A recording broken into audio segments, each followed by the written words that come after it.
3,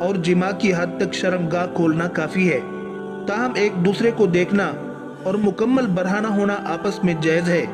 جس حدیث میں مذکور ہے کہ جماع کے وقت بیوی کی شرمگاہ دیکھنے سے اندھے پن کی بیماری لاحق ہوتی ہے، اسے شیخ البانی نے موضوع حدیث قرار دیا ہے، اور اسی طرح وہ ساری احادیث بھی ضعیف ہیں جن میں مذکور ہے کہ سیدہ عائشہ رضی اللہ عنہا اور رسول اللہ صلی اللہ علیہ وسلم نے کبھی ایک دوسرے کی شرمگاہ نہیں دیکھی۔ نمبر 5، بحالت احرام اور بحالت روزہ جماع ممنوع ہے، باقی دن اور رات کے کسی حصے میں جماع کر سکتے ہیں۔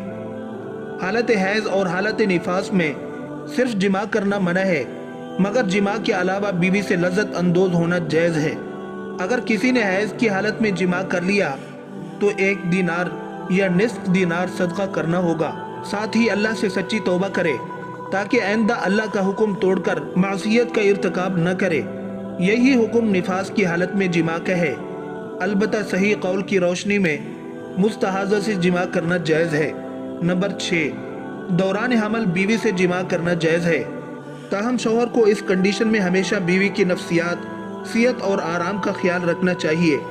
حمل کی مشقت بہت سخت ہے، قرآن نے اسے دکھ پر دکھ کہا ہے، اس لیے بسا اوقات ڈاکٹر اس دوران جماع کرنے سے شوہر کو منع کرتے ہیں، لہذا اس سلسلے میں طبی مشورے پر عمل کیا جائے۔ خصوصاً حمل کے آخری ایام کافی دشوار گزار ہوتے ہیں، ان دنوں جماع کرنا پرخطر ثابت ہو سکتا ہے۔ نمبر 7، مطلقہ رجعیہ کی عدت میں جماع کرنا رجعت ہے کہ نہیں، اس پہ اہل علم میں مختلف اقوال ہیں۔ ان میں قول مختار یہ ہے کہ اگر شوہر نے رجوع کی نیت سے جماع کیا ہے تو رجوع ثابت ہوگا، اور اگر بغیر رجوع کی نیت سے جماع کر لیا تو اس سے رجوع نہیں ہوگا، مثلا شہوت ابھر جانے سے عدت میں جماع کر لینا۔ نمبر 8، لوگ جماع کے دوران شہوت کی باتیں کرنے سے متعلق سوال کرتے ہیں، تو اس میں کوئی حرج نہیں ہے، نہ ہی عیب کی بات ہے۔ ہاں، فحش اور بیہودہ باتیں جس طرح عام حالات میں ممنوع ہیں، اسی طرح دوران جماع بھی ممنوع ہوں گی۔ نمبر 9، جماع سے قبل شہوت بھڑکانے کے لیے جنسی قوت والی ادویات کا استعمال جسم کے لیے نقصان دہ ہے، لہذا اس چیز سے اجتناب کریں۔ ہاں، کسی آدمی میں جنسی کمزوری ہو تو ماہر طبیب سے اس کا علاج کرائیں، اس میں کوئی مذائقہ نہیں ہے۔ نمبر 10، بیوی کی اگلی شرمگاہ میں جماع کرنا حیض و نفاس سے پاکی کی حالت میں جائز ہے، اور جماع کرنے کے لیے بیوی سے بوس و کنار ہونا، خوش طبی کرنا، جماع کے لیے تیار کرنے کے واسطے اعضائے بدن بشمول شرمگاہ چھونا یا دیکھنا جائز و حلال ہے۔ پھر اگلی شرمگاہ میں جماع کے لیے جو کیفیت و حیت اختیار کی جائے، تمام کیفیات جائز ہیں۔ یاد رہے، جماع کی خواہش بیدار ہونے اور اس کا مطالبہ کرنے پر نہ شوہر بیوی سے انکار کرے اور نہ ہی بیوی شوہر سے انکار کرے۔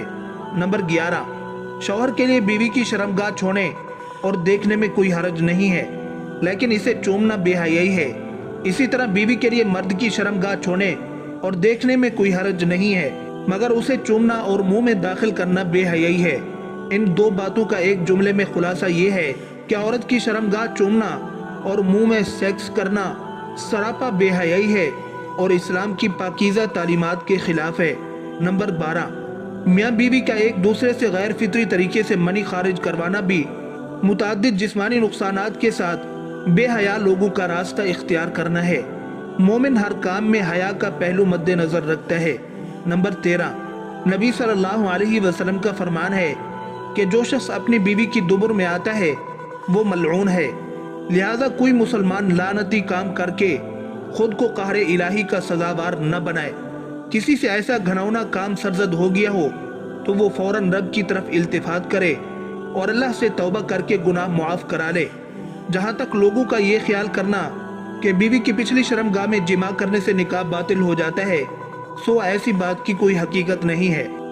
ایک ہی رات میں دوبارہ جماع کرنے سے پہلے اگر میسر ہو تو غسل کر لیا جائے یا وضو کر لیا جائے، بغیر وضو کے بھی دوبارہ جماع کر سکتے ہیں، کیونکہ رسول اللہ صلی اللہ علیہ وسلم ایک غسل سے کئی ازواج سے مباشرت فرماتے تھے۔ 15، مرد کی شرمگاہ عورت کی شرمگاہ میں داخل ہونے سے عورت و مرد دونوں پر غسل واجب ہو جاتا ہے، چاہے منی کا انزال ہو یا نہ ہو۔ حالت جنابت میں سویا جا سکتا ہے، تاہم فجر سے پہلے یا جو وقت ہو اس نماز کے واسطے غسل کر لے۔ تاکہ بلا تاخیر وقت پہ نماز پڑھ سکے۔ حالت جنابت میں قرآن کی تلاوت نہیں کر سکتے، مگر ذکر و اذکار، دعا اور سلام، کام کاج، بات چیت، کھانا پینا سب جائز ہے، حتیٰ کہ ساری بھی کھا سکتے ہیں۔ 16 جب جماع کی حالت میں اذان ہونے لگے یا اقامت کی آواز سنائی دے تو اس عمل کو جاری رکھنے میں کوئی حرج نہیں، تاہم اس سے جلد فراغت حاصل کر کے اور غسل کر کے نماز ادا کریں۔ یاد رہے، اذان سننے کے بعد بھی قصداً بستر پر لیٹے رہنا حتیٰ کہ اقامت ہونے لگے تب جماع کرنا ہماری کوتاہی اور نماز سے غفلت ہے۔ جہاں تک اذان کے جواب کا مسئلہ ہے تو یہ سب پر واجب نہیں بلکہ فرض کفایہ اور بڑے اجر و ثواب کا حامل ہے، اس لیے میاں بیوی سے بات چیت یا بوس و کنار کے دوران جواب دینا چاہیں تو دینے میں کوئی حرج نہیں ہے، لیکن جماع کے وقت اذان کا جواب دینے سے علماء نے منع کیا ہے۔ جب اس عمل سے فارغ ہو جائیں تو بقیہ کلمات کا جواب دے سکتے ہیں۔ 17 اولاد کے درمیان ضرورت کے تحت وقفہ کرنے کی نیت سے جماع کرتے ہوئے منی شرمگاہ کے باہر خارج کرنا جائز ہے۔ شوقیہ ایسا کرنے سے باہر صورت بچنا چاہیے کیونکہ نکاح کا اہم مقصد افزائش نسل ہے۔ 18 میاں بیوی کی خلوت اور جماع کی باتیں لوگوں میں بیان کرنا بے حیائی کی علامت ہے۔ رسول اللہ صلی اللہ علیہ وسلم نے اس عمل سے امت کو منع فرمایا ہے۔ اس بات سے ان بے حیاؤں کو نصیحت لینا چاہیے جو جماع کی تصاویر یا ویڈیو بناتے ہیں پھر اسے لوگوں میں پھیلاتے ہیں۔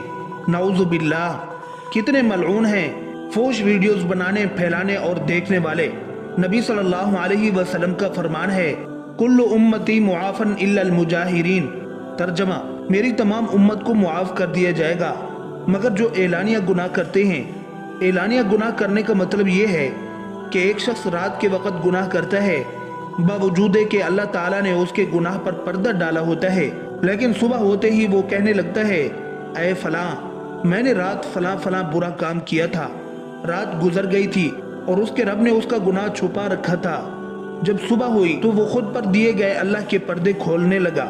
اللہ تعالی ہمارے اندر اسلامی غیرت و حمیت پیدا کر دے، حیا کی دولت سے مالا مال کر دے، بے حیائی سے کوسوں میل دور کر دے اور مرتے دم تک اسلام کی پاکیزہ تعلیمات پہ اخلاص کے ساتھ عمل کرتے رہنے کی توفیق بخشے، آمین۔